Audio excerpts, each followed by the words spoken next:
La fibroscopie appliquée à l'exploration digestive. La fibroscopie ou endoscopie est une technique d'imagerie médicale qui permet de visualiser directement l'intérieur d'un organe ou d'une cavité à l'aide d'un instrument optique appelé fibroscope ou endoscope. L'endoscopie consiste à introduire un fibroscope par les orifices naturels, la bouche, l'anus, après une petite anesthésie locale, ou on peut aussi l'introduire dans des cavités closes telles que l'intestin. Il faut alors inciser la paroi pour faire pénétrer l'endoscope en insufflant de l'air. Le fibroscope se compose d'un câble souple de quelques millimètres de diamètre et d'un système optique relié à un ordinateur. Un système de commande à l'extrémité de l'endoscope permet de le faire pivoter pour aider sa progression le long de l'intestin.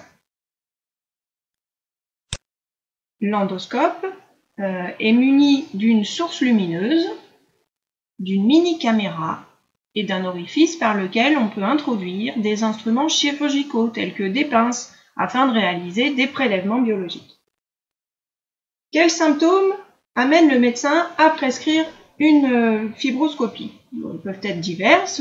On évoque la dysphagie, la gastralgie, l'hématémèse ou encore la rectorragie.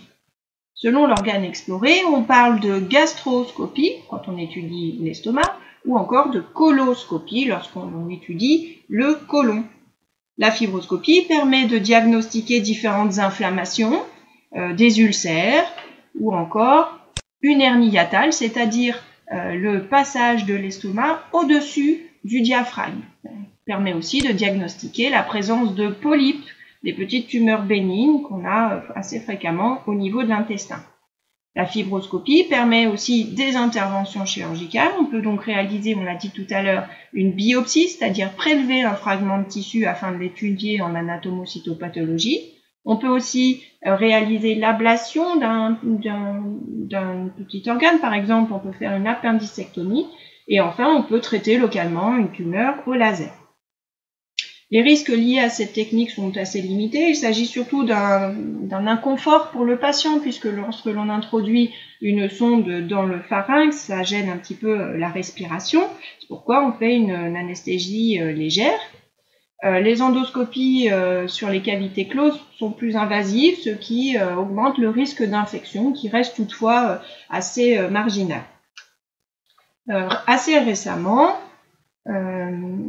est apparue donc une nouvelle technique, la capsule vidéo endoscopique. C'est devenu le principal moyen d'exploration de l'intestin grêle, puisqu'il est difficile d'atteindre l'intestin grêle par les voies naturelles.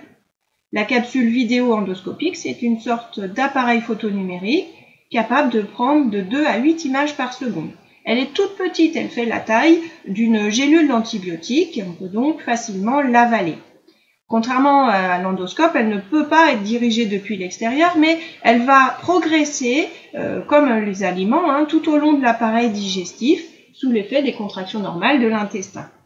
Cette petite capsule envoie les images à des électrodes placées sur la peau du patient, et ces électrodes sont reliées à un boîtier qu'on place donc dans une ceinture sur le ventre du patient.